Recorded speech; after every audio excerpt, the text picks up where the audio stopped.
Hello and welcome to Will's Infinite Library. I'm Will and this is my Infinite Library.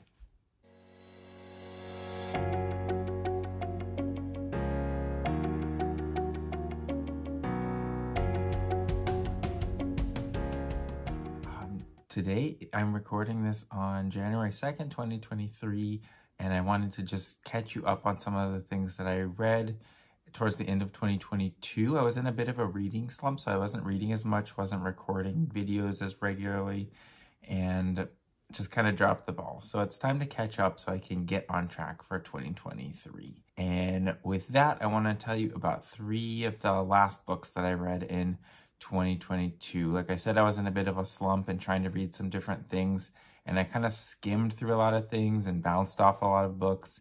But there are 3 books that I would like to talk about today because they are books that I enjoyed and would like to share with you. The first book that I want to talk about today is Deadbeat Druid by David R. Slayton.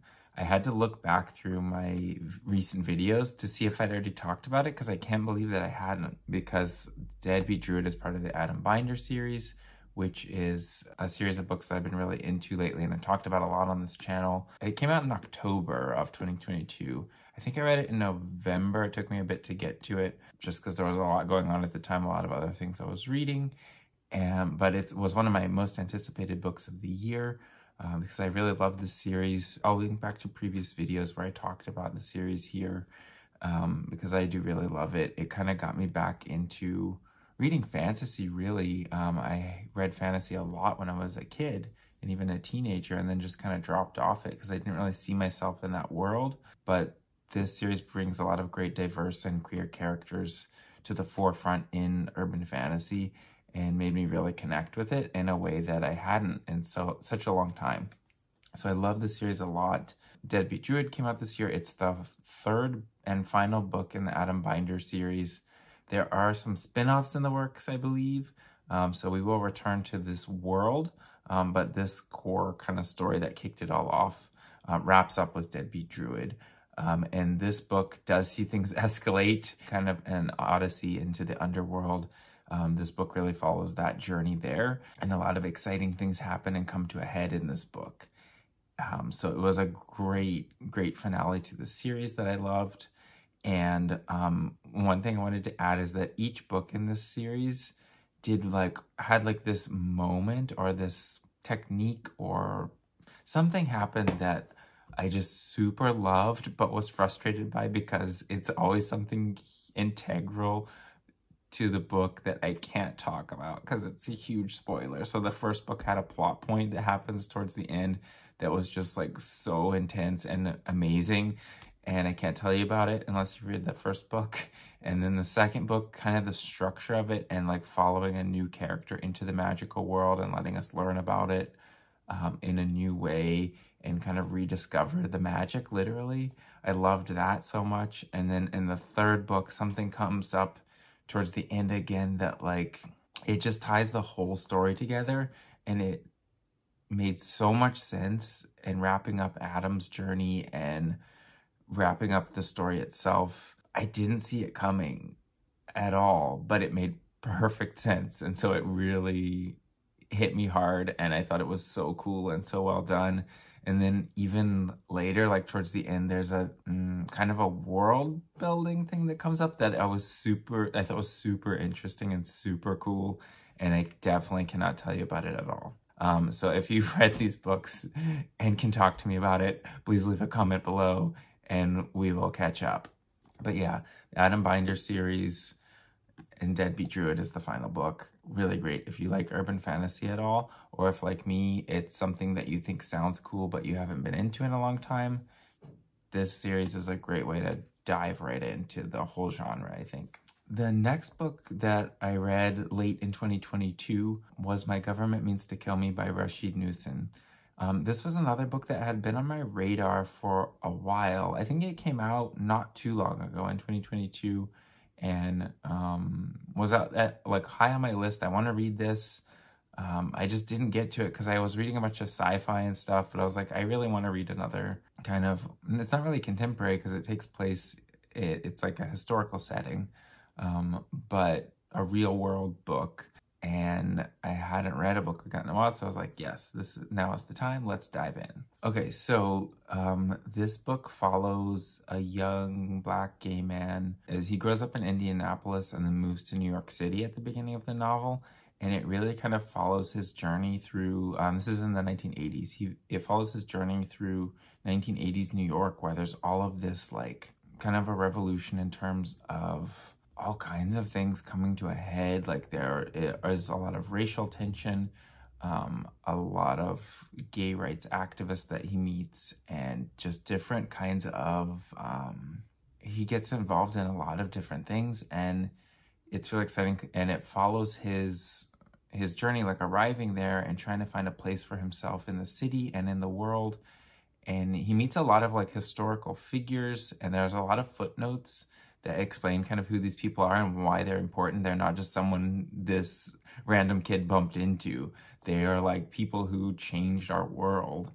And in his own way, Trey, the main character, is changing the world too. And he gets involved in kind of different ways and different levels of activism. And it's just really cool. And it follows like real things that would have happened to a character like him in the real world, ways that he found to make money doing kind of odd jobs, exploring like the gay culture of New York and bathhouses and that kind of scene. Yeah, all of these different historical figures and characters. And I think my biggest takeaway from this book is that it really is like a wonderful piece of history. Like, it feels like a book everyone should read, and a book that like should be required reading in history class in schools, because it is a slice of that world and that time, and still a timeless story of all these issues that we're still dealing with now and will be for a long time. And it really humanizes that. It feels so personal. It gives us this rich history, and in this way that feels like I had to keep checking. I was like, is this a real story? Is this like an autobiography? But it's fiction, but the way it's written and like kind of the narrative flow and the narrator makes it feel like someone's recounting the events of their life. It makes it feel super real and very intimate, like you're just like sitting down face to face with Trey, and he's just telling you about his life. So it feels, yeah, really intimate, really personal, but also has this big historical context to it that is super powerful. This is why I love realistic fiction, because it can be such a kind of a vessel into other lives and other experiences. And I identified with Trey in a lot of ways, but he also showed me new things that I could never experience in my lifetime and made them real and personal for me too. So I could really deeply connect with him. And I think that's why this is such a powerful book, and why I would say it's a must read for anyone. So yeah, so far we're at a must read if you like or are even tangentially interested in fantasy or urban fantasy, in Deadbeat Druid, and one that you must read if you're a person in My Government Means to Kill Me.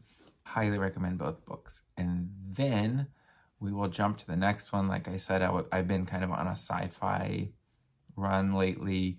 The last couple videos were focused on sci-fi books, in A Long Way to a Small Angry Planet and Light from Uncommon Stars, both books I really enjoyed as well, and I wanted to read more sci-fi. And kind of like to segue into that, I've been, in 2022, part of why I dropped off from reading a lot of things and like bounced off of books is because I was finding I needed more of an escape, and video games were kind of a more immediate way. So I played a lot more video games than I intended to, because I find them more like immediately engaging in a way that it takes me a long time to get into a book. And long story short, I'm trying to figure out how I can read more books that take me to that place, that are more immediately engaging and that take me into pure escapism, and yeah, just occupy that part of my brain so I can read more and play less games. I'll still play games, I'll still read, but I want to shift that focus in 2023 to reading more. So that's made me kind of adjust the books that I'm planning to read. And I have a list of about 10 books that I feel like will scratch that itch in different ways. And I'm going to really try hard to give myself time to get into them before I bounce off. And so that leads me into talking about the next book, which was the next book in my sci-fi journey, The Three-Body Problem, which is another book I've been meaning to read for a really long time and just haven't gotten to it. Over the holidays, I saw the trilogy sitting on my brother-in-law's bookshelf, and I was like, why have I not read this? I want it to be sitting on the bookshelf of my mind as a book I have read. So I dove in while I was traveling, read it a lot on the plane, and then just plowed through the rest of it when I got home. But it did take me a while to get into it. It wasn't pure escapism in the way I was expecting. You'll see that like the book has gotten really great reviews. It's won Hugo and Nebula, both. Is that true? Hold on, fact checking. Okay, so like this book has been really highly regarded. I'm just fact checking here. It was nominated for a Nebula and it won the Hugo, and it's going to be a Netflix series. Like, it's just blowing up. It's huge. It has stellar 5-star reviews pretty much across the board, but you will see that some people really bounced off it, which is true of anything, right? But I totally see where they're coming from, because I bounced off pretty hard the first couple chapters and I had to really force myself to keep reading. There was just something about the language structure, which I think probably comes from the translation of Chinese, but that I just could not, like, it kind of hurt my brain a bit to read. And then once I got into the actual three-body problem piece of it, somehow that dropped away, and I don't know if I got used to it or if it just kind of smoothed out as it was talking more about science and less about history, because it does follow like the Cultural Revolution in China. And this book has a lot of history in it too. Throughout the book, it jumps between different eras in the past as it follows this project to send signals into space to contact extraterrestrial beings. And we follow that storyline. We follow a couple different characters. It jumps around between characters quite a bit at the beginning too, which is part of why it took me a while to get into it. And then like only towards the end, I was like, oh yeah, I know this character. I know this storyline. It took me a while. But the thing that gripped me and got me into it, and like I hit this momentum and then plowed through the whole book, which was most of the book, was when it actually got to the three-body problem, which in the book is a game that a main character, a scientist, kind of stumbles upon. And it's about, the game takes place on this world, this other planet that has 3 suns. And because of the 3 suns orbiting it, it creates unstable patterns in gravity as the planet kind of is whipped around between them as they pass by it in orbit. And it creates unstable and stable periods. So the civilizations there that emerge get kind of devastated by the unstable areas, and they can't advance at a rapid pace. And because of this, like the point of the game is to solve the three-body problem, how to predict how the stable and unstable eras will pass, like how much time you'll have in each one so you can prepare and advance the civilization accordingly. And it's a lot of kind of history of science and philosophy as each kind of civilization that emerges through the stable periods. There'll be like historical figures like Isaac Newton and Confucius and people like this that the scientist who plays the game meets in the game world. And they'll kind of go through, well, we think this is how we're going to solve it. And then something happens and that they didn't anticipate, part of the unpredictability of this system, and they're destroyed again, and then a new civilization emerges, they get further, and this is kind of how the game progresses as this character tries to figure out what is the solution to the three-body problem. Meanwhile, there are people also trying to figure out the solution. Some people think it can't be solved. Some people think it must be solved. And then we get into spoiler territory. I don't think it's a spoiler to say this is kind of the beginning of a series that will be an alien invasion story. So they are going to contact that other civilization, and the three-body problem will come into play there. But anyways, all that to say that this kind of science and thought experiments and trying to figure out the problem are what drew me into the book. Yeah, I found the actual three-body problem itself, which is a real kind of conundrum in our real world. Can it be solved? How to solve it? Why is it so difficult if it's only three things? And this is kind of a theme that comes up in the book, is like, if we can't predict the motion of three bodies in space, how could we possibly predict or understand our universe, which is way more complicated than three things. And this is kind of a common theme of like, how much can science know? And is everything really explainable? And I was happy with the way that that story played out, because initially I was like, I don't know if I like that the book is like, seems to be doubting science. That seems weird. But that's not really where it's going, and that's not really where it ends up. So if you, like me, have that hesitance to like, is this going to be like a science denying book? It really isn't. It makes you question and think about how much we can know and how we can know it. But in the end, I think it's very science focused and takes science seriously. If you're not into kind of reading about explanations about science and these kind of thought experiments, really, you might not enjoy it as much. If you're more into character-driven stories, which I am, so I don't know why this worked so well for me, you might not enjoy this book. But if you like kind of like big ideas of sci-fi and scientific explanations for things, this will carry your imagination away. And to kind of wrap that up, I think this is why the book wasn't the kind of escapism I was looking for. It was more, it activated my mind in different ways instead of helping me kind of unplug. But I think that's kind of what I need from escapism sometimes, is to kind of shift my focus to other things rather than to turn off my brain. And that is what I get from video games a lot, because they are usually things that you have to focus on, but they kind of reroute your focus from daily life and real world concerns into these other areas. And the book really did that for me. It gripped my focus and attention and made me curious about the universe in new ways, which I love.